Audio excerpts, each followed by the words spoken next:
सिर्फ एक प्याज के साथ हम तैयार करेंगे ये चिकन और आलू का शोरबे वाला सालन। और ये बहुत ही कम तेल के साथ हम बनाएंगे क्योंकि हम इसे तैयार करेंगे कच्ची प्याज के साथ। कच्ची प्याज में ये खासियत शामिल होती है कि जब हम इसे किसी शोरबे वगैरह के लिए इस्तेमाल करते हैं तो ऑयल बहुत तेज़ी से ऊपर आ जाता है और ऑयल की क्वांटिटी इतनी ज़्यादा नहीं चाहिए होती जितनी कि हम ब्राउन प्याज करते वक्त यूज़ करते हैं। तो चैनल पर नए हैं तो चैनल को सब्सक्राइब कर लें। तो चलिए चलते हैं रेसिपी की तरफ। तो इसके लिए सबसे पहले मैं ले रही हूँ एक अदद बड़ी वाली कच्ची प्याज और इसको जो है बड़े बड़े टुकड़े कर लिए हैं। एक छोटा टमाटर लिया है, थोड़ा सा धनिया और 2 हरी मिर्चें। करना कुछ ये है कि इन तमाम चीज़ों को हम ब्लेंड कर लेंगे। तो ब्लेंडर मशीन में चलिए चलते हैं, ब्लेंड करते हैं। तो मैं इन तमाम चीज़ों को डाल लूँगी मशीन में और जो है हम इसको थोड़े से पानी के साथ ब्लेंड करेंगे। अच्छा, अभी मैं इस मिक्सचर को तैयार करके साइड पे रख दूँगी और फिर हम पहले चिकन को थोड़ा सा जो है तेल में थोड़ा सा फ्राई करेंगे और आगे जाके कुछ इंग्रेडिएंट्स के बाद हम इस वाले जो है मिक्सचर को यूज़ करेंगे। तो पहला स्टेप यह है इस रेसिपी का कि यह आपको मिक्सचर तैयार करके पीस कर ब्लेंड करके रख देना है साइड पर ताकि आगे का काम हमारा आसान हो जाए। तो ये मेरा पिस चुका है, इसकी कंसिस्टेंसी देख लें आप लोग। और अब चलते हैं नेक्स्ट स्टेप की तरफ। तो इसके लिए सबसे पहले लेंगे एक कढ़ाई और इसमें डाला है 1 कप जितना ऑयल। 1 कप ले लें या 1 कप से कम ले लें। इसके बाद देखें इस तरीके से मोटे मोटे चंक्स की सूरत में, बड़े बड़े पीसेस की सूरत में या जैसा आप चाहें उस तरीके से आप लोग चिकन को काट कर रख लें। मैंने चिकन के सिर्फ गोल्डन पीस लिए हैं, आप चाहें तो टांगे वगैरह, जो लेग्स वगैरह, थाई वगैरह भी यूज़ कर सकते हैं। इसमें मैंने डाला है 1 चम्मच भरकर जो है लहसुन अदरक का पेस्ट। और जो है चिकन को तब तक हम कुक करेंगे तब तक जब तक जो है इसका जो है कलर जो है वो चेंज ना हो जाए। अच्छा, चिकन को तेल में फ्राई करने से ना इसकी स्मेल वगैरह सारी ख़त्म हो जाती है और ख़ास करके जब हम लहसुन अदरक डालते हैं तब। तो ये कुक हो चुका है। अब हम डालेंगे इसमें ज़ीरा पाउडर। ज़ीरा पाउडर लिया है मैंने 1 चम्मच। इसके बाद में डालूँगी हल्दी पाउडर। हल्दी पाउडर भी है 1 चम्मच। इसके बाद जो है मैं डालूँगी इसमें धनिया पाउडर। धनिया पाउडर था 1.5 चम्मच। थोड़ा सा जाएगा ब्लैक पेपर पाउडर, मतलब कि काली मिर्च का पाउडर आधी चम्मच। कश्मीरी लाल मिर्च का पाउडर जा रहा है 1 चम्मच। और इन तमाम चीज़ों को अब चिकन के साथ बहुत अच्छे से आपने मिक्स करना है कि चिकन का एक एक पीस जो है मसाले के अंदर कोट हो जाए और जो है मसाले में, मतलब तेल में ये मसाले की जो स्मेल है, कच्ची चीज़ें जो हमने जितनी डाली हैं वो पक जाएं और उनकी जो है स्मेल जो है वो दूर हो जाए, कच्चापन दूर हो जाए और चिकन इसमें बहुत अच्छे से कोट हो जाए। एक तो ये होगा कि चिकन इसमें कोट हो जाएगी तो चिकन के अपने अंदर भी इसका जायका बहुत अच्छा आएगा और दूसरे नंबर पे इन तमाम कच्चे मसालों की स्मेल भी ख़त्म हो जाएगी। अब हम डालेंगे इसमें दही। दही मैंने ली है 1 कप और दही अगर थोड़ा खट्टा हो तो ज़्यादा अच्छा है, इससे जो सालन का जो टेस्ट है ना वो अच्छा आएगा। ठीक है, मतलब कि ताज़ा दही जमा हुआ नहीं हो, मतलब 1-1.5 दिन का हो तो भी चलेगा, बल्कि इवन बहुत अच्छा है कि अगर आप जो है वैसा दही यूज़ करें। लेकिन मैं बासी दही की नहीं कह रही हूँ, ये बात ध्यान में रखिएगा। ठीक है, बहुत ज़्यादा फ्रेश नहीं होना चाहिए दही, लेकिन हो तो भी कोई मसला नहीं है, चलेगा, क्योंकि हमने इसमें टमाटर का भी यूज़ किया है तो कोई मसला नहीं है।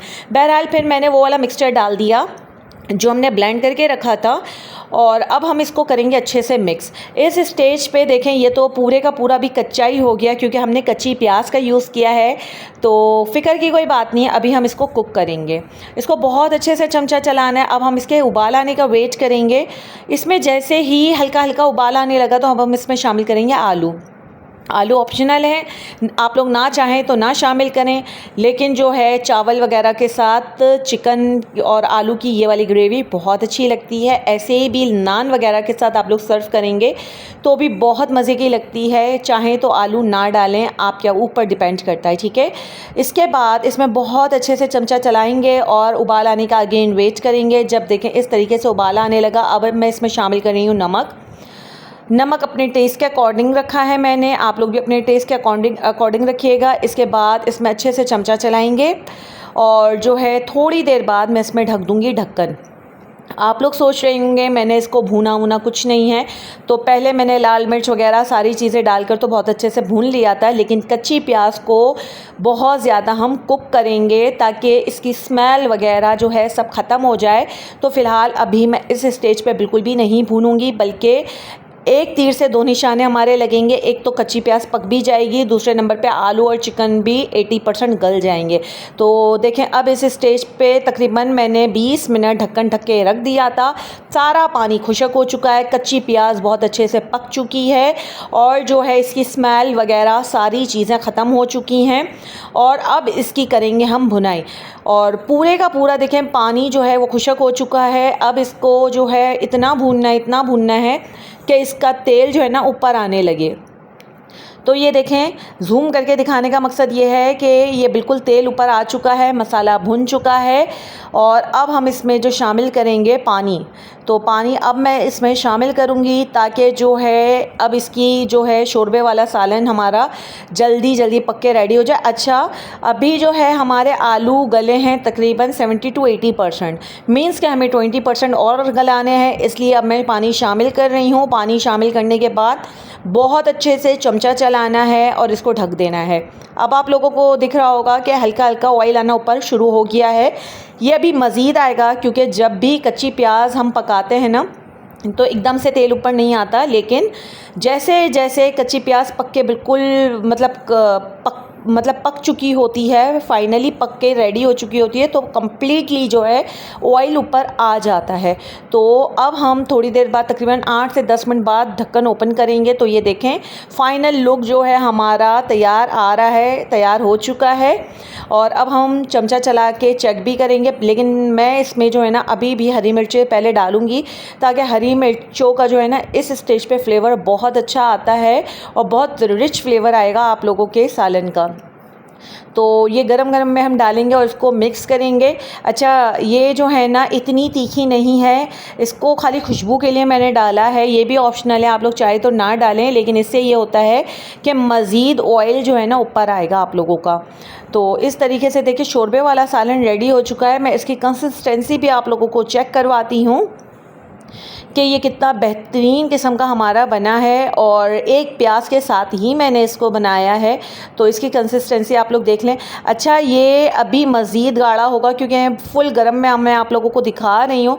जैसे जैसे जैसे जैसे ये थोड़ा सा नॉर्मल टेम्परेचर पर आएगा ना, तो इसका गाढ़ापन मज़ीद और आएगा। तो इसकी फ़ाइनल लुक चेक करें कि कितना बेहतरीन और कितना अच्छा सा खूबसूरत सा लग रहा है ये सालन। तो इस रेसिपी को ज़रूर आप लोगों ने ट्राई करना, मुझे फ़ीडबैक लाजमी देना है कि आप लोगों को मेरी ये रेसिपी कैसी लगी। इसकी सारी टिप्स और ट्रिक्स मैं शेयर कर चुकी हूँ। तो अब वीडियो का करते हैं इख्तिताम, और फिर इंशाल्लाह मिलते हैं किसी नेक्स्ट बहुत ही बेहतरीन और आसान सी रेसिपी के साथ। तो मुझे दीजिए इजाज़त। अल्लाह हाफ़िज़, फ़ी अमानिल्लाह।